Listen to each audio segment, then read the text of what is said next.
बंगाल की राजनीति में इस वक्त पठान पठान गूंज रहा है। वो पठान जिसने ममता दीदी के घर में राजनीतिक घमासान मचा दिया। क्रिकेट की दुनिया का नाम अब पॉलिटिकल पारी खेलने जा रहा है। ममता ने यूसुफ को टिकट देकर एक तीर से कई निशाने साधे हैं। ममता ने बंगाल में अपने सबसे बड़े दुश्मन अधीर रंजन चौधरी को घेरने की कोशिश की। क्या यूसुफ पठान ममता बनर्जी और कांग्रेस के अधीर रंजन चौधरी की दुश्मनी का चेहरा भी बन गए हैं और मोहरा भी?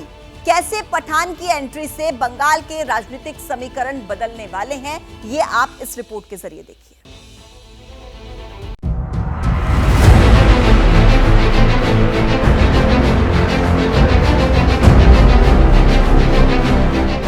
तस्वीरें पश्चिम बंगाल के कोलकाता से रविवार को आई, जहां मुख्यमंत्री ममता बनर्जी ने राज्य की 42 लोकसभा सीटों पर टीएमसी उम्मीदवारों के ऐलान के लिए बाकायदा भव्य रैंप तैयार किया था।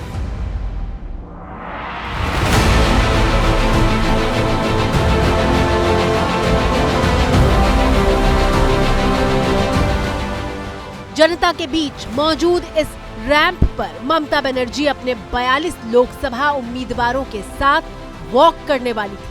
গর্জন লোকশিল্পীর গর্জন, সংখ্যালঘুদের গর্জন, মতুয়াদের গর্জন।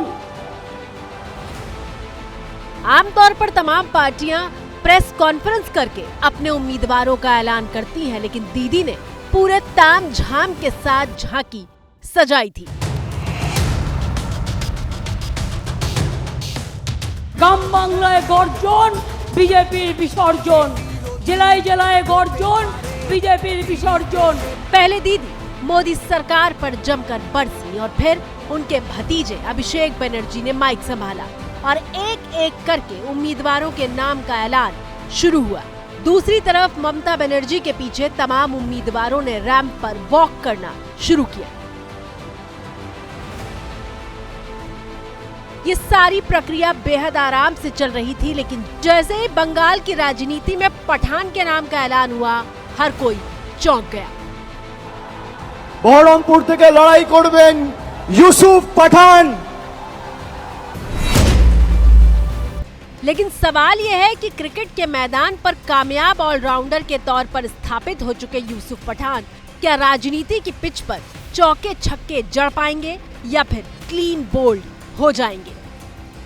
यूसुफ पठान के बारे में ममता बनर्जी की अगर कोई अच्छा सोच होती तो कम से कम गुजरात में गठबंधन से एक सीट की मांग कर लेती कि मेरा एक ही उम्मीदवार खड़ा होगी गुजरात से, उनके नाम है यूसुफ पठान।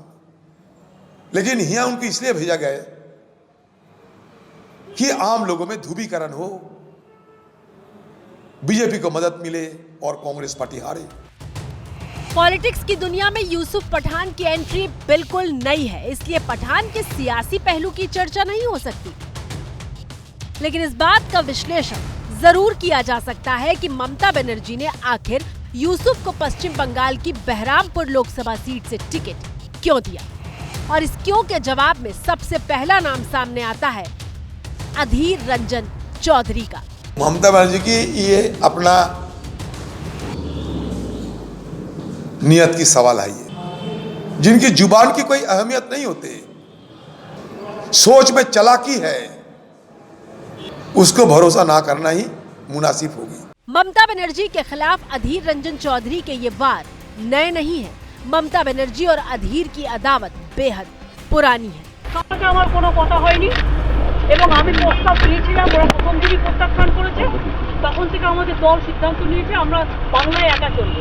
ইভেন ওরা যে আজ থেকে র্যালি করেছে আমাদের একবার as a matter of country.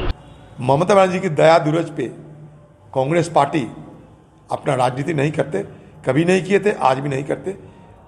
बदले में कांग्रेस पार्टी की दया से और मदद से 2011 साल में ममता बनर्जी खुद सत्य पे आई थी।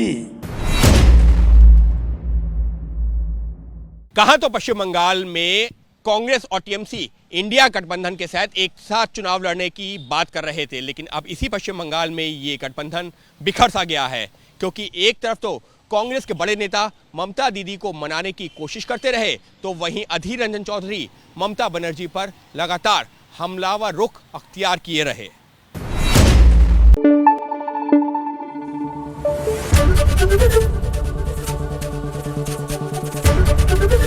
एबीपी न्यूज आपको रखे आगे।